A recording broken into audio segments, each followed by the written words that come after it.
Masayang sinusulit ng magkasintahan na sina Yuna at Becca ang kanilang pagmamahalan sa lugar na kung saan una nilang naranasan ang lahat ng kanilang unang karanasan. Bilang parehas na babae, wala namang naging hadlang sa pagmamahalan ng dalawa at masaya na sila kahit tanging kiskisan lamang ang paraan nila upang mapaligaya ang bawat isa. Matapos noon, habang nag-aasikaso ng almusal si Becca sa kanyang bahay, biglang tatawag ang kanyang ina. Sambit ng ina ni Becca na kailangan na raw nitong ayusin ang kanyang visa upang makasunod na rin ito sa Amerika. Nang marinig iyon ni Yuna, hindi mapagkakaila na tila nalungkot ito dahil malapit na siyang iwan ni Becca. Subalit pinilit na lang maging masaya ni Yuna para kay Becca dahil mas maraming opportunity nga ang nag-aabang dito kapag siya ay nasa Amerika na. Sa isang coffee shop na pinagtatrabahuhan ni Yuna, dito niya naman makikilala ang gwapo niyang boss na nagngangalang Nico. Unang sulyap, tila nabighani agad si Yuna sa angking gandang lalaki ng kanyang boss. Sumunod noon nang minsang pumunta si Becca sa bahay ni Yuna, makikita niya doon na nag-aaway ang mga magulang ni Yuna at maging si Yuna ay sinasaktan nga rin. Labis na naapektuhan si Yuna sa madalas na pag-aaway ng kanyang mga magulang, ngunit palagi naman nasa tabi niya ang kasintahan niyang si Becca. Maging sa pinansyal na pangangailangan ni Yuna ay palagi ring nakasuporta si Becca dahil sa sobra niya itong mahal. Habang nasa kwarto ang dalawa at sa init ng kanilang usapan, magagawa ni Becca na kalikutin ang bulaklak ni Yuna na talaga namang titirik ang mata. Subalit biglang darating doon ang mother ni Yuna, kaya nakita nito ang dalawa na gumagawa ng kababalaghan. Kaya naman pumasok sa kwarto ang mother ni Yuna sa dahilang humingi ito ng 500 sa anak niya. Kinabukasan nalaman ni Yuna na ang kanyang pang-tuition sa school ay kinuha rin ng amahin niyang adik.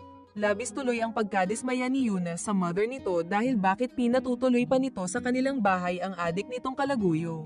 Sa mga problemang dumarating kay Yuna, tila hindi na nito maintindihan na kung bakit ganoon nga ang takbo ng kanyang buhay.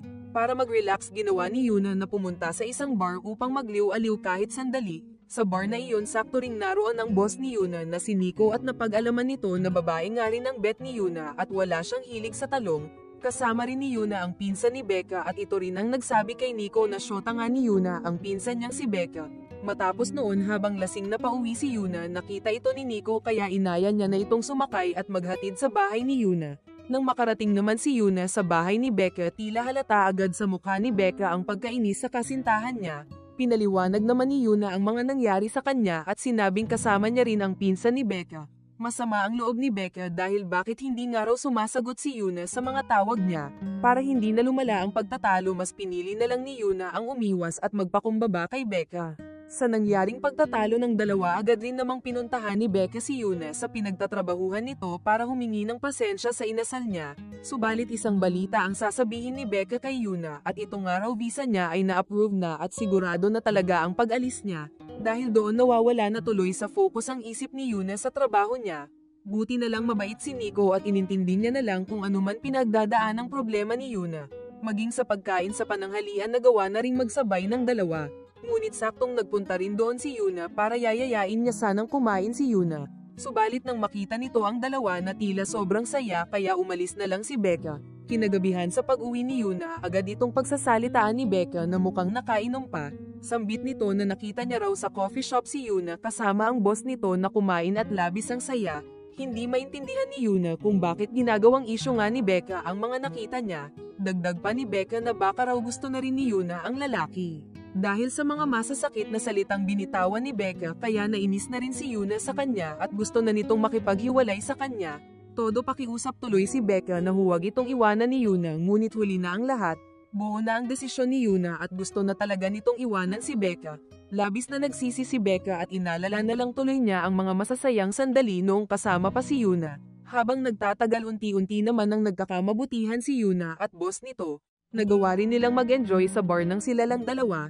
Dala ng tama ng alak, hindi napigilan ni Yuna ang sarili at inaya niya si Nico sa CR upang makipagplok-plokan dito. Ngunit ang nangyayaring iyon ay saktong nakita ng pinsan ni Becca at kinuha na niya ito ng video para ipakita kay Becca. Nang malaman ito ni Becca, labis ang sakit na kanyang naramdaman at lubos ang kanyang pag-iyak. Sumunod noon, muling nagkita ang dalawa para humingi ng tawad sa bawat isa. Kasabay noon, tuluyan na rin nilang tinapos ang relasyon na mayroon sila at nagkaroon ng closure. Makalipas ang 4 na taon, nakatanggap ng mensahe si Yuna tungkol sa reunion nilang magkakaibigan na gaganapin sa studio ni Becca. Kaya sa muling pagkakataon ay nag-cross muli ang landas ng mag-ex. Bagaman 4 na taon na ang lumipas mula nang naghiwalay ang dalawa, Subalit bakas pa rin sa kanilang mga pag-uusap na medyo nagkakailangan pa rin sila. Matutuklasan rin na ang bagong kasintahan ni Yuna ay si Nico na siyang ang dating boss ni Yuna at naging dahilan rin ng paghihiwalay ni Becca at Yuna.